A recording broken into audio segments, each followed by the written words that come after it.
Sintetizo. Sejam bem-vindos, caros apreciadores da palavra.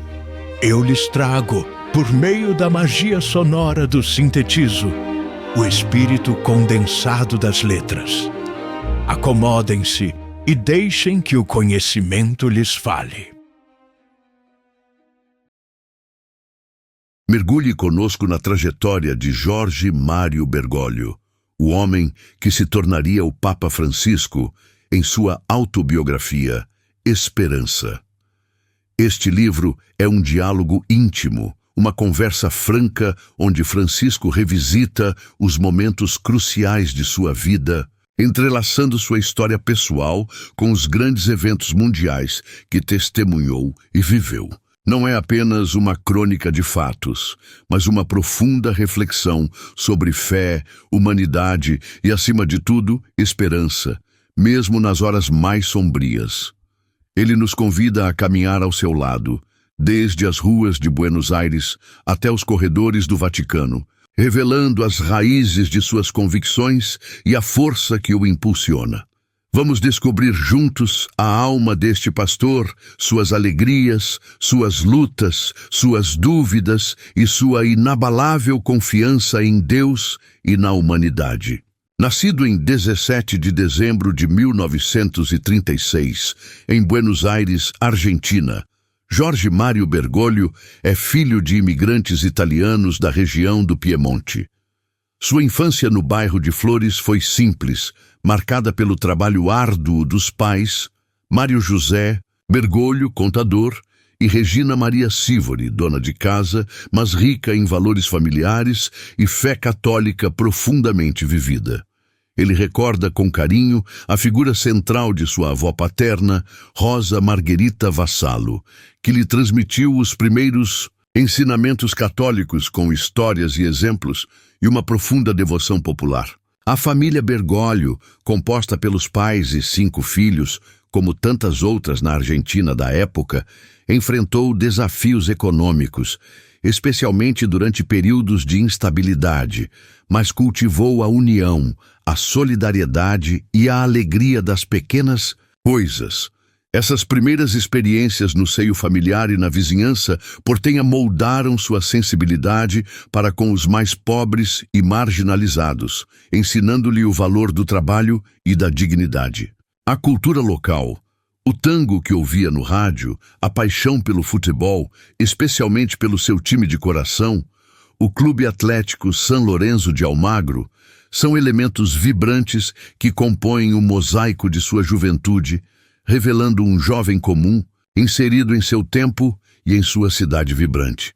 Um momento decisivo e de grande provação em sua juventude foi uma grave doença pulmonar, uma pleurisia aguda que o acometeu aos 21 anos. A infecção foi tão severa que os médicos tiveram pouca esperança inicial, mas ele sobreviveu, embora com sequelas permanentes, a remoção de parte do lobo superior do pulmão direito. Essa experiência de fragilidade física extrema, de proximidade com a morte e de total dependência do cuidado alheio, marcou-o profundamente para toda a vida. Ele aprendeu na própria carne sobre os limites do corpo humano, mas também sobre a extraordinária resiliência do espírito e a importância fundamental da fé e da oração nos momentos de provação. Essa vivência pessoal de sofrimento e recuperação o tornou mais empático à dor alheia, uma característica que definiria seu ministério futuro como sacerdote, bispo e papa. Ele não esconde essa vulnerabilidade, mas a apresenta como parte integrante de sua jornada humana, um aprendizado doloroso, mas valioso, sobre a compaixão, a paciência e a força paradoxal que pode surgir da fraqueza, um tema central na espiritualidade cristã que ele abraçaria. A descoberta clara e inequívoca da vocação sacerdotal aconteceu de forma marcante aos 17 anos, durante uma confissão casual no dia da primavera, que na Argentina é também o Dia do Estudante, em 21 de setembro de 1953. Ele, Estava a caminho para encontrar amigos e celebrar, mas sentiu um impulso interior de entrar na igreja de São José de Flores, seu bairro. Ao se confessar com um padre que não conhecia, ele descreve esse momento como uma fortíssima experiência da misericórdia de Deus. Um chamado interior claro, surpreendente e irresistível para dedicar sua vida a Deus no sacerdócio. Foi uma certeza que o inundou. Decidiu então, após terminar o ensino técnico em Química, ingressar no seminário diocesano Vila Devoto. Contudo, após um tempo de discernimento, sentiu um chamado específico para a Companhia de Jesus, os Jesuítas, ordem religiosa fundada por Santo Inácio de Loyola, conhecida por seu rigor intelectual, seu espírito missionário e seu compromisso histórico com a justiça social e a promoção da fé. A escolha pelos jesuítas, em 11 de março de 1958, representou um caminho de discernimento mais aprofundado e uma entrega total, buscando servir a Deus e a Igreja de uma maneira específica, marcada pela espiritualidade ignaciana, focada em encontrar Deus em todas as coisas, no serviço aos outros e na obediência. Sua formação jesuíta foi longa, diversificada e exigente, como é característico da ordem. Passou por estudos humanísticos no Chile, onde aprofundou seus conhecimentos em literatura clássica, história e línguas. Depois, retornou à Argentina para cursar filosofia no Colégio Máximo de São José, em San Miguel, província de Buenos Aires. Lecionou literatura e psicologia em colégios jesuítas em Santa Fé e Buenos Aires, um período importante de contato com a juventude. Finalmente, cursou teologia também no Colégio Máximo de São José. Foi ordenado sacerdote em 13 de dezembro de 1969, pelo arcebispo Ramon José Castelhano, poucos dias antes de completar 33 anos. Como jovem padre, destacou-se por sua inteligência e piedade.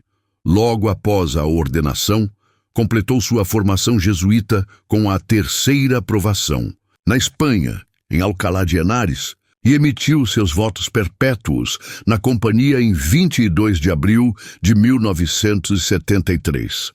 Rapidamente, assumiu responsabilidades importantes, como mestre de noviços em Vila Barilari, Córdoba, e professor na Faculdade de Teologia de San Miguel. Demonstrou desde cedo qualidades de liderança e uma profunda preocupação pastoral com a formação dos futuros jesuítas e com o acompanhamento espiritual. Sua capacidade intelectual era evidente, mas sempre esteve a serviço da fé vivida e do cuidado concreto com as pessoas. Ele relembra esses anos como um período de intenso aprendizado, de imersão na rica espiritualidade ignaciana, focada no discernimento dos espíritos e de desenvolvimento de suas habilidades pastorais e de liderança dentro da complexa estrutura da ordem religiosa. Em 31 de julho de 1973, dia de Santo Inácio de Loyola, com apenas 36 anos, Jorge Mário Bergoglio foi nomeado provincial dos jesuítas na Argentina, o superior maior da ordem no país. Era um cargo de imensa responsabilidade, especialmente considerando sua juventude e, mais ainda, o contexto político extremamente volátil e polarizado que a Argentina estava prestes a enfrentar. Esse período de liderança coincidiu com uma das fases mais sombrias e brutais da história argentina. A última ditadura militar, autodenominada Processo de Reorganização Nacional, que tomou o poder através de um golpe de Estado em 24 de março de 1976 e governou com mão de ferro até 10 de dezembro de 1983. Foi um tempo de terrorismo de Estado, caracterizado por extrema violência política, repressão sistemática a qualquer forma de oposição, sequestros, tortura, desaparecimentos forçados de milhares de cidadãos, os desaparecidos, e graves violações dos direitos humanos em larga escala, A chamada Guerra Suja deixou cicatrizes profundas e dolorosas na sociedade argentina, e a Igreja Católica, assim como outras instituições, foi profundamente afetada, dividida e desafiada em sua missão profética e pastoral. Muitos membros da Igreja foram perseguidos, e a instituição como um todo lutou para encontrar uma resposta adequada ao regime. Liderar a província jesuíta argentina nesse contexto aterrador foi um desafio monumental e angustiante para o jovem padre Bergoglio. Ele teve que tomar decisões extremamente difíceis e arriscadas para proteger seus irmãos jesuítas, muitos dos quais estavam engajados em trabalhos sociais nas periferias ou tinham posições críticas ao regime, e também para ajudar outras pessoas perseguidas pelos militares, incluindo padres, seminaristas e leigos. Muitas vezes, ele precisou agir nos bastidores, usando de prudência, discrição e contatos para tentar salvar vidas, abrigar perseguidos ou facilitar sua fuga do país. Ele relata no livro os dilemas morais constantes, as tensões internas na própria Companhia de Jesus, dividida sobre como se posicionar diante da ditadura e as críticas que recebeu tanto na época quanto posteriormente por suas ações ou pela percepção de inação ou ambiguidade em alguns casos específicos, como o sequestro de 2 padres jesuítas que trabalhavam em favelas. Francisco não foge das controvérsias desse período complexo e doloroso, reconhecendo a extrema dificuldade da situação, a falta de informações claras e as dificuldades em discernir o melhor caminho em meio ao terror e à desinformação promovida pelo regime. Ele fala abertamente sobre os esforços realizados para esconder e ajudar pessoas a fugir do país e a dor profunda e permanente de não ter conseguido fazer mais por todos que precisavam de ajuda. Ele reflete sobre os erros e acertos desse tempo de provação, admitindo com humildade um estilo de liderança por vezes centralizador e autoritário em sua juventude como provincial, fruto, talvez, da inexperiência e da pressão das circunstâncias. Algo que ele reconhece ter aprendido a moderar com o tempo, a oração e a experiência acumulada ao longo dos anos. Essa fase difícil de sua vida foi também, paradoxalmente, um período de intenso amadurecimento pessoal e espiritual, que o ensinou dolorosamente sobre os limites do poder humano, a importância crucial do diálogo e da escuta, mesmo com quem pensa diferente, e a necessidade imperativa de agir sempre com misericórdia e compaixão, mesmo em situações extremas de conflito e injustiça. A experiência brutal da ditadura militar marcou indelevelmente sua visão sobre a política como serviço ao bem comum, sobre a urgência da justiça social e sobre a importância da defesa intransigente e corajosa da dignidade de cada pessoa humana, especialmente dos mais vulneráveis. Ele carrega as memórias e as lições desse tempo sombrio, como um lembrete constante do mal que os regimes autoritários podem infligir e da responsabilidade ética e cristã de lutar incansavelmente pela democracia, pela liberdade e pelos direitos, e fundamentais de todos.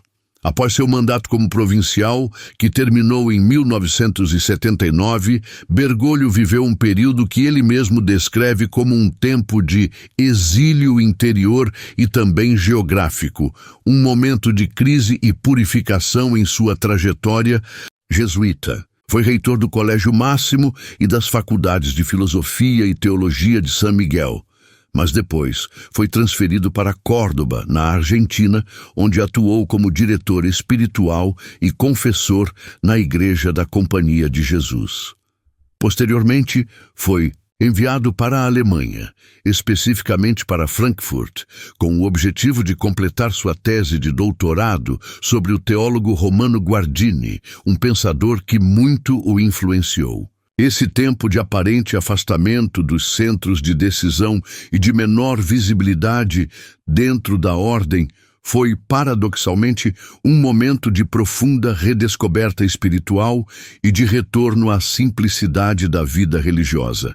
Ele se dedicou intensamente à oração pessoal, ao estudo aprofundado e ao acompanhamento espiritual de pessoas comuns, longe das estruturas de poder.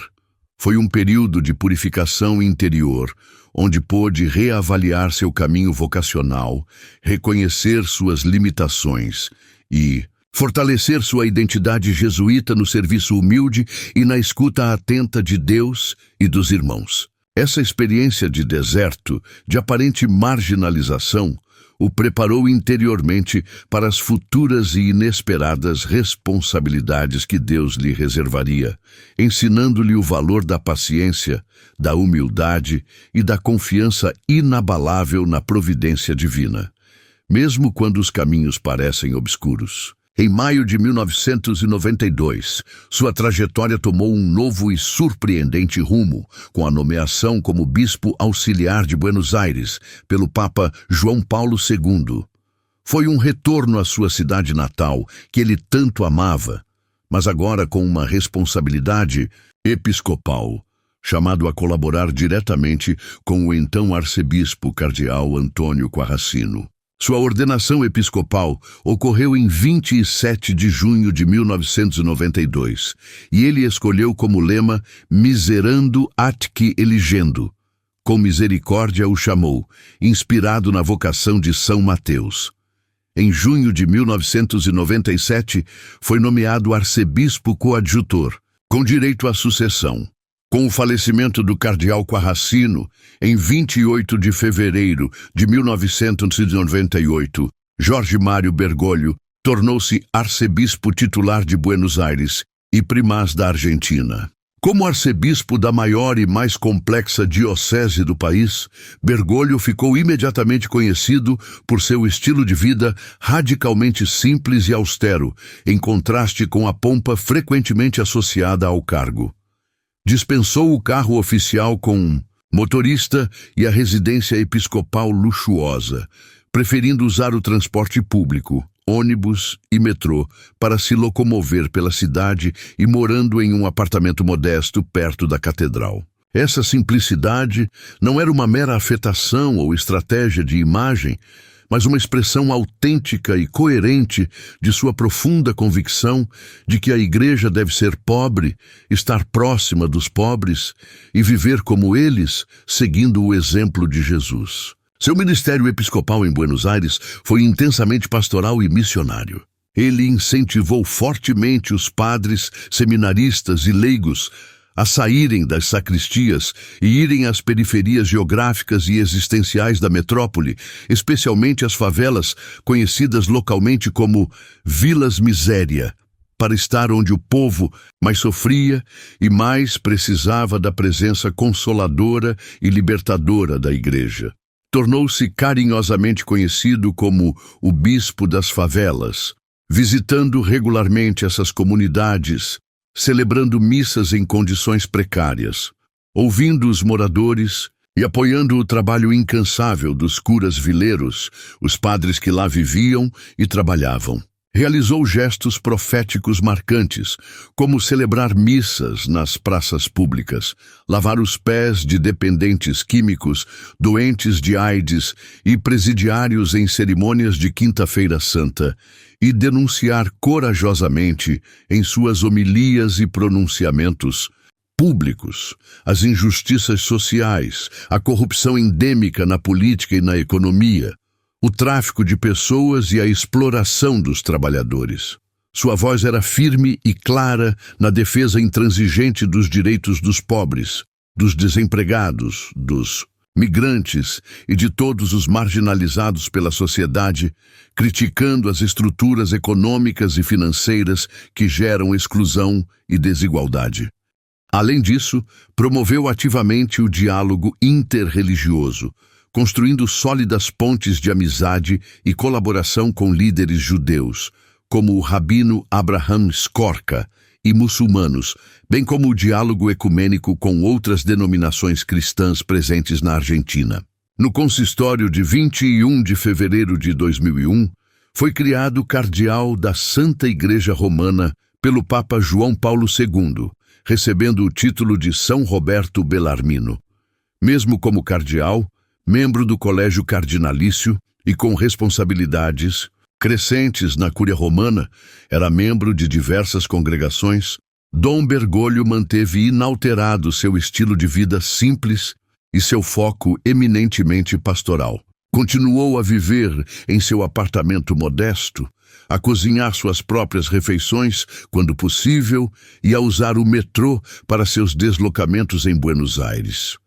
Sua atuação nos dicastérios romanos e nas assembleias do Sínodo dos Bispos era geralmente discreta, mas sua figura ganhava crescente respeito e admiração entre seus pares, pela coerência exemplar entre suas palavras fortes e suas ações concretas, por sua profunda espiritualidade e por sua clara opção preferencial pelos pobres. Ele participou ativamente do conclave de abril de 2005, que elegeu o cardeal Joseph Ratzinger como Papa Bento XVI. Já naquela época, segundo relatos posteriores, seu nome foi um dos mais votados nos escrutínios iniciais, sendo mencionado por vaticanistas como um possível candidato ao papado, um papabile forte, especialmente por representar uma voz profética da Igreja na América Latina, profundamente comprometida com os pobres, com a evangelização popular e com uma pastoral decididamente missionária e próxima do povo. A histórica e inesperada renúncia do Papa Bento XVI, anunciada em 11 de fevereiro de 2013, pegou o mundo inteiro e a própria Igreja de surpresa. O cardeal Bergoglio viajou novamente a Roma para participar do conclave, desta vez, segundo seus próprios relatos, sem qualquer expectativa pessoal de ser eleito papa, considerando sua idade já avançada, 76 anos, e sua percepção de si mesmo como um pastor diocesano. Ele conta no livro sobre o clima de intensa oração, reflexão e discernimento que marcou as congregações gerais, as reuniões preparatórias dos cardeais eleitores, onde se buscou coletivamente entender os desafios da Igreja no mundo contemporâneo e o que o Espírito Santo pedia naquele momento histórico crucial. Após as primeiras votações no interior da Capela Sistina, iniciadas em 12 de março, seu nome começou a ganhar força rapidamente entre os cardeais, que viam nele um pastor com experiência de governo, um homem de profunda espiritualidade, um defensor dos pobres e alguém capaz de trazer um novo impulso missionário à Igreja. Na tarde de 13 de março de 2013, após 5 escrutínios, Jorge Mário Bergoglio foi eleito o 266º Papa da Igreja Católica. Sua escolha foi surpreendente para muitos observadores externos e até para ele mesmo. Ao ser perguntado pelo cardeal decano qual nome adotaria como Papa, ele respondeu imediatamente: Francisco. A escolha foi profundamente significativa e programática. Foi inspirada, como ele mesmo explicou depois, por São Francisco de Assis, o poverello, o santo da pobreza evangélica, da paz, do diálogo com a criação e da fraternidade universal. Foi um sinal claro e inequívoco da direção que pretendia dar ao seu pontificado. O sonho de uma igreja pobre e para os pobres, uma igreja construtora de paz, atenta ao clamor da terra, nossa casa comum e incansavelmente dedicada a construir pontes de diálogo e fraternidade entre todos os povos e religiões. Sua primeira aparição pública na sacada central da Basílica de São Pedro, poucos minutos após a Fumata Bianca, foi igualmente marcante e inovadora. Antes de dar a tradicional bênção Urbi et Orbi à cidade e ao mundo, ele fez algo inédito. Inclinou-se e pediu humildemente ao povo reunido na praça que rezasse em silêncio por ele, para que Deus o abençoasse em sua nova missão. Esse gesto simples de humildade e confiança no povo de Deus cativou imediatamente o mundo e estabeleceu o tom de seu papado. Era o primeiro papa proveniente do continente americano, especificamente latino-americano. O primeiro jesuíta a assentar-se na cátedra de Pedro e o primeiro a escolher o nome profético de Francisco. Desde os primeiros dias de seu pontificado, o Papa Francisco enfatizou com palavras e gestos a misericórdia como o coração pulsante do Evangelho e a viga mestra da vida da Igreja. Ele convocou o Jubileu Extraordinário da Misericórdia, que ocorreu de dezembro de 2015 a novembro de 2016. Um ano santo dedicado a redescobrir a ternura infinita de Deus Pai e a colocar em prática as obras de misericórdia corporais e espirituais. Sua linguagem é caracteristicamente direta, simples, coloquial, acessível a todos, crente ou não crente. Ele fala frequentemente sobre a necessidade imperativa de a Igreja sair em missão, abandonar a autorreferencialidade e ir às periferias existenciais da humanidade. Os pobres, os doentes, os migrantes, os prisioneiros, os esquecidos, para encontrar os feridos pela vida, os perdidos, os marginalizados, levando-lhes o bálsamo da misericórdia e a luz do Evangelho. Ele critica duramente a globalização da indiferença, que anestesia as consciências, e a cultura do descarte, que trata pessoas como objetos inúteis quando não produzem ou consomem. Sua preocupação constante e apaixonada com os migrantes e refugiados é uma marca registrada de seu papado, realizando gestos concretos de acolhida, como sua visita à ilha de Lampedusa logo no início do pontificado, e fazendo apelos contínuos à consciência da comunidade internacional para uma acolhida digna e solidária. Uma das contribuições mais significativas e originais de seu papado é o foco na ecologia integral, magistralmente expresso em sua segunda encíclica, Laudato Si, sobre o cuidado da casa comum, publicada em maio de 2015.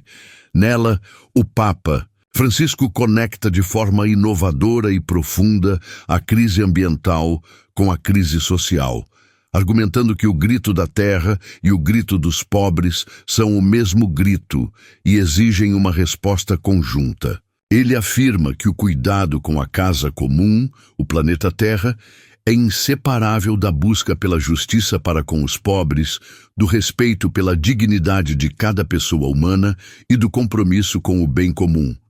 Critica veementemente o paradigma tecnocrático, dominante, que busca o lucro a qualquer custo, e o consumismo desenfreado que degrada tanto o ambiente quanto as relações humanas. Propõe uma conversão ecológica integral, que envolve não apenas mudanças em políticas públicas e econômicas, mas também transformações nos estilos de vida individuais e coletivos, e o desenvolvimento de uma nova consciência global de interdependência e responsabilidade compartilhada.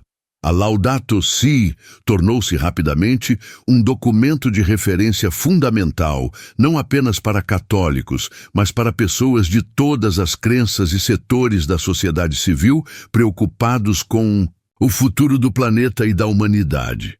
Outro tema central e recorrente em seu magistério e em suas ações é a promoção da sinodalidade na Igreja. A sinodalidade, palavra derivada do grego que significa caminhar juntos, expressa a ideia de uma igreja que vive a comunhão na participação ativa de todos os seus membros, clero, religiosos e leigos, em escuta mútua do Espírito Santo e discernimento comunitário para encontrar os caminhos da missão hoje. O Papa Francisco tem insistido que este é o caminho que Deus espera da Igreja no terceiro milênio. Para concretizar essa visão, ele convocou vários sínodos dos bispos sobre temas cruciais para a vida eclesial. A família, que resultou na exortação apostólica Amoris Laetitia, a alegria do amor, os jovens, a fé e o discernimento vocacional, e a região panamazônica, com seus desafios pastorais e ecológicos, que gerou a exortação Querida Amazônia. Mais recentemente, convocou um sínodo sobre a própria sinodalidade, um processo que envolve consultas em nível local, continental e universal, buscando promover uma participação mais ampla, uma escuta mais profunda e um diálogo mais aberto e franco dentro da Igreja. Francisco acredita firmemente que a sinodalidade é o antídoto contra o clericalismo, a tentação de reduzir a Igreja à hierarquia, e a chave para uma Igreja mais missionária, corresponsável e capaz de valorizar os diversos dons e carismas de todos os batizados a serviço do Evangelho. O Papa Francisco também deu início a importantes e complexas reformas na Cúria Romana, o governo central da Igreja Católica e nas finanças do Vaticano, buscando maior transparência, eficiência, coordenação e, sobretudo, um espírito de serviço evangélico. A reforma da Cúria culminou na promulgação da Constituição Apostólica Praedicate Evangelium, Pregai o Evangelho, em 2022, que reorganiza os dicastérios, ministérios vaticanos, colocando a evangelização no centro. As reformas financeiras visam adequar as estruturas econômicas da Santa Sé aos padrões internacionais de transparência e controle, combatendo a má gestão e a corrupção. Essas reformas, como era de se esperar, encontraram e continuam encontrando resistências internas e externas. Mas o Papa persevera com determinação no objetivo de tornar as estruturas da Igreja mais ágeis, menos burocráticas e mais alinhadas com as exigências pastorais e missionárias do mundo atual. Ele reconhece as dificuldades, os escândalos e os desafios internos que a Igreja enfrenta, mas reafirma constantemente a necessidade de uma profunda conversão pastoral e missionária de toda a Igreja, começando pelas suas estruturas centrais. Em Roma, a reforma para ele não é primariamente administrativa, mas essencialmente espiritual, um chamado contínuo a voltar ao essencial do Evangelho de Jesus Cristo. Seu pontificado tem sido extraordinariamente marcado por inúmeras viagens apostólicas aos 5 continentes, mesmo com sua saúde por vezes debilitada. Ele tem levado sua mensagem de esperança, paz, misericórdia e fraternidade a dezenas de países, encontrando diferentes povos, culturas e realidades sociais. Visitou países marcados pela guerra e pela violência, como a República Centro-Africana e o Iraque, áreas de pobreza extrema na África e na Ásia, comunidades católicas minoritárias em países de maioria muçulmana ou budista, e também centros de poder político e econômico mundial, como os Estados Unidos e as instituições europeias. Suas viagens são sempre momentos intensos de encontro pessoal, de diálogo intercultural e interreligioso e de forte apelo à reconciliação, à justiça social e à fraternidade humana universal. Ele busca incansavelmente promover o diálogo interreligioso como caminho para a paz. Um marco histórico nesse sentido foi seu encontro com o grande imã de Al-Azhar, a mais prestigiada instituição do Islã sunita, Ahmed Al-Tayeb, com quem assinou o documento sobre a fraternidade humana em prol da paz mundial e da convivência comum em Abu Dhabi, nos Emirados Árabes Unidos, em fevereiro de 2019, um apelo conjunto de cristãos e muçulmanos contra o extremismo e pela colaboração mútua. Francisco não se esquiva dos temas mais difíceis e dolorosos que a Igreja enfrenta. Ele tem enfrentado com determinação, embora com críticas sobre a lentidão inicial em alguns casos, a profunda e devastadora crise dos abusos sexuais cometidos por membros do clero contra menores e adultos vulneráveis. Convocou uma cúpula inédita e histórica no Vaticano em fevereiro de 2019, reunindo os presidentes das conferências episcopais de todo o mundo para tratar abertamente do problema e buscar soluções eficazes.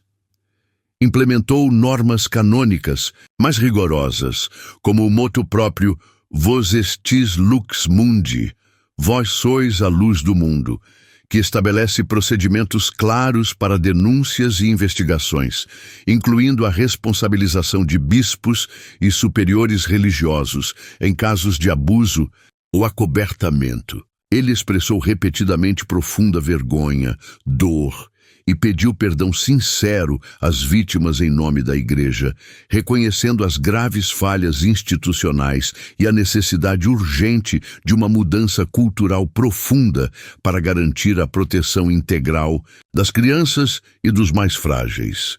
Ele sabe que este é um caminho longo, árduo e doloroso de purificação e cura, mas absolutamente necessário para a credibilidade da missão da Igreja.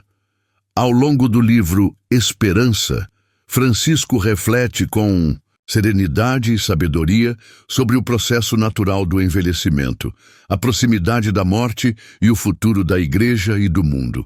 Ele fala com notável tranquilidade sobre sua própria finitude humana, vendo a velhice não como um declínio, mas como um tempo de graça, de colheita, de sabedoria acumulada e de entrega cada vez mais confiante nas mãos providentes de Deus. Sua esperança, ele enfatiza, não é um mero otimismo psicológico ou uma fuga ingênua da realidade, mas uma virtude teologal robusta, ancorada na fé inabalável em Jesus Cristo ressuscitado, vencedor da morte e do pecado.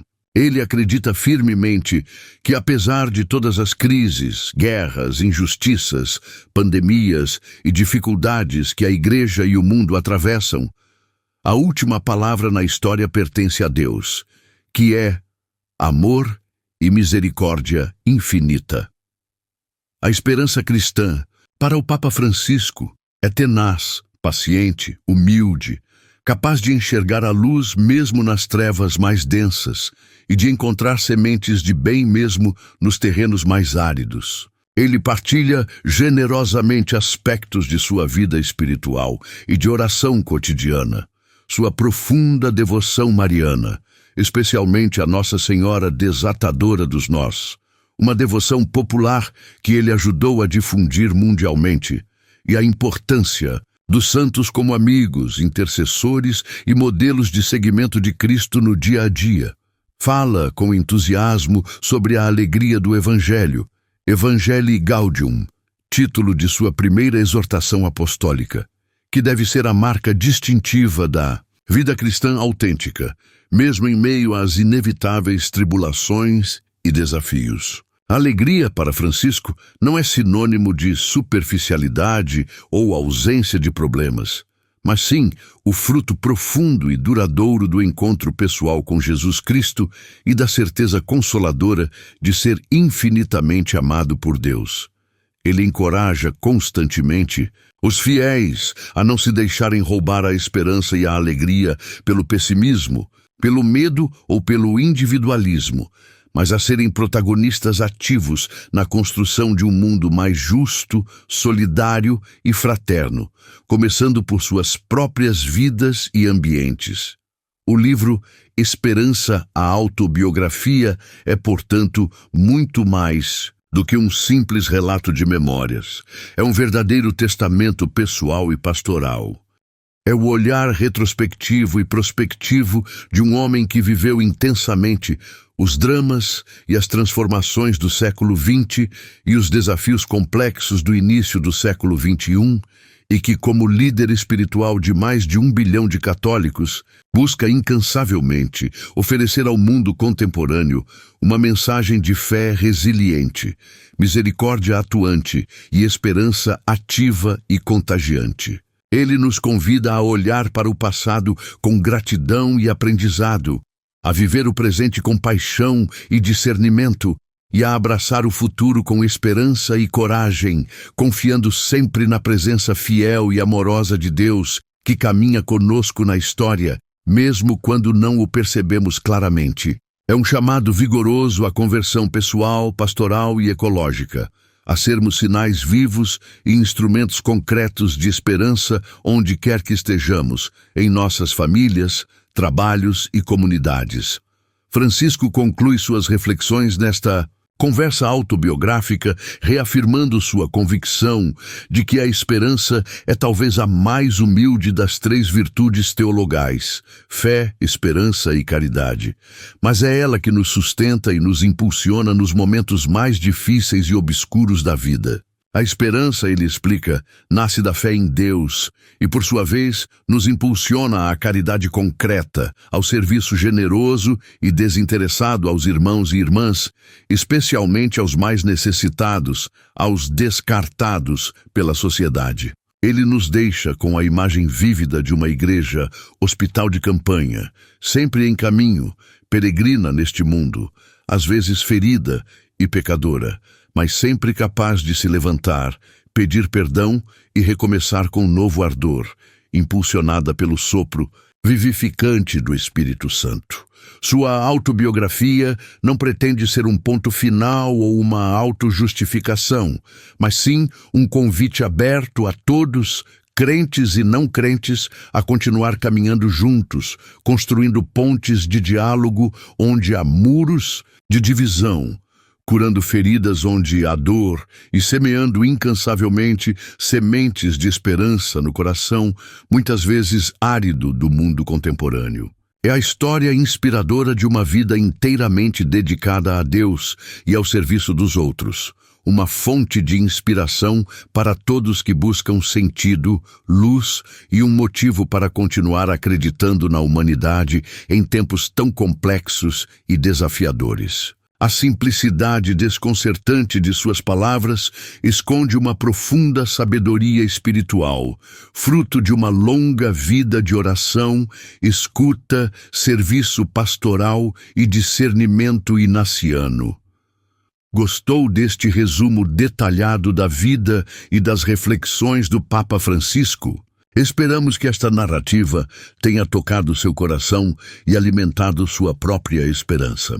Se sim, então não se esqueça de curtir, compartilhar com seus amigos, familiares e em suas redes sociais, para que mais pessoas possam conhecer essa trajetória inspiradora. E claro, se ainda não for inscrito, inscreva-se agora mesmo no canal para receber mais conteúdos de fé, espiritualidade e histórias que edificam. Sua interação é muito importante e nos ajuda a continuar trazendo mensagens de esperança para mais pessoas. Muito obrigado por ouvir e por fazer parte de nossa comunidade. Fim desta síntese. Para garantir a próxima dose desta conveniência moderna, procurem e sigam Sintetizo em vosso fonógrafo digital. Que seja grato pela audiência. Até logo!